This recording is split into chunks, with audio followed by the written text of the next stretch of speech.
Manusia itu selalu melihat penampilan, tapi tahukah Anda bahwa Tuhan itu melihat hati? 1 Samuel 16 ayat ke-7 berkata gini, tetapi berfirmanlah Tuhan kepada Samuel, janganlah pandang parasnya atau perawakan yang tinggi, sebab aku telah menolaknya. Bukan yang dilihat manusia, yang dilihat Allah. Manusia melihat apa yang di depan mata, tetapi Tuhan melihat hati. The real beauty of a woman is in her heart. Kecantikan yang sesungguhnya dari seorang perempuan adalah di hatinya. Pernahkah Anda melihat pasangan, orang pacaran atau menikah yang secara mata, fisik mereka seperti tidak berimbang? Maaf, kita seringkali berkata, kok bisa dapat istri secantik itu ya, padahal suaminya biasa banget. Atau sebaliknya, kok suaminya ganteng banget ya, padahal istrinya biasa banget. Pernahkah Anda melihat pasangan yang seperti itu lalu Anda mulai mengomentari? Saya ingin bilang gini, cinta itu nggak bisa milih. Cinta itu urusan kedalaman, bukan permukaan. Orang bisa jatuh cinta bukan karena fisik aja. Banyak jomblo yang insecure, merasa tidak cantik, lalu takut gak ada yang mau. Saya mau bilang gini, perhatikan apa yang bisa diubah dan yang tidak bisa diubah. Saya mau buktikan bahwa fisik bukan yang utama. Wajah, penampilan itu bisa di-upgrade. Anda bisa belajar dandan. Harta, kekayaan itu bisa dicari. Orang bisa kerja keras. Tapi ada yang sulit diubah, karakter.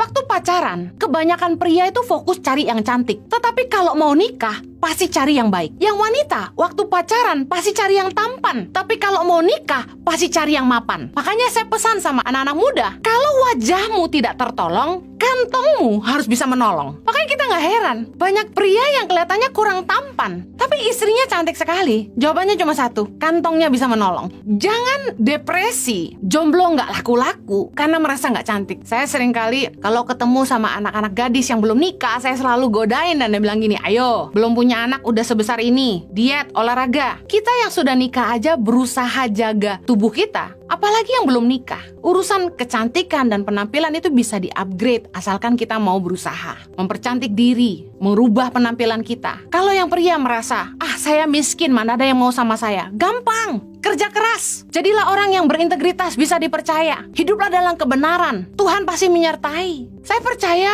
yang bisa diubah itu Tuhan pasti menolong kita. Tapi karakter merupakan hal yang sulit diubah. Kita yang harus berubah. Belajar mengasihi dirimu sendiri. Jangan tidak bisa menerima kekurangan diri sendiri. Karena kalau kamu nggak bisa menerima kekuranganmu, kamu nggak bisa mengasihi orang lain dengan kekurangan mereka. Karena kenyataannya setiap orang punya kelebihan dan punya kekurangan. Sama dengan kita. Kalau kita nggak bisa menyayangi diri kita sendiri, kita nggak bisa menerima kekurangan diri kita sendiri, kita juga nggak bisa mengasihi orang lain dengan semua kekurangan mereka. Ayo berdamai dengan kelemahanmu dan pertajam kekuatanmu. Ada seorang tokoh di Kidung Agung 1 ayat 5 bernama Gadis Sulam. Dia berkata begini, memang hitam aku tetapi cantik, hai putri-putri Yerusalem, seperti kemah orang Kedar, seperti tirai-tirai orang Salma. Janganlah kamu perhatikan bahwa aku hitam, karena terik matahari membakar aku. Putra-putra ibuku marah kepadaku, aku dijadikan mereka penjaga kebun-kebun anggur, kebun anggurku sendiri tidak kujaga. Dia bilang, memang aku hitam tapi cantik. Begitu percaya diri. Perempuan rata-rata merasa minder dengan kulit yang hitam. Makanya iklan di TV selalu cari cewek gosong lalu berubah-berubah jadi putih dengan memakai produk tertentu. Sebenarnya itu menyinggung sekali. Karena saya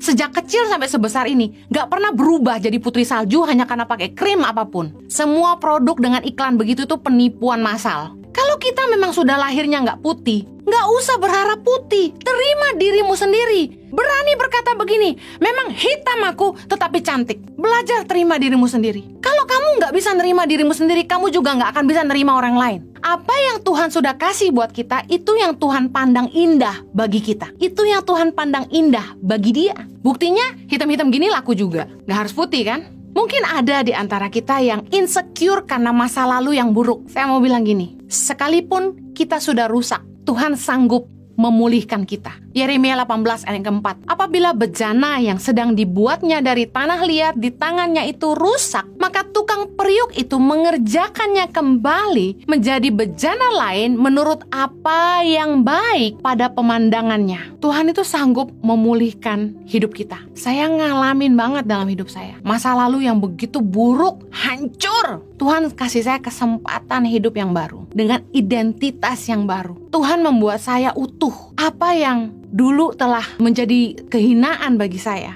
hari ini Tuhan sanggup mengubahnya jadi kemuliaan dalam hidup saya. Karena saya mempunyai masa lalu yang buruk, hari ini saya bisa mengajar banyak anak muda bagaimana menang dari kebiasaan buruk.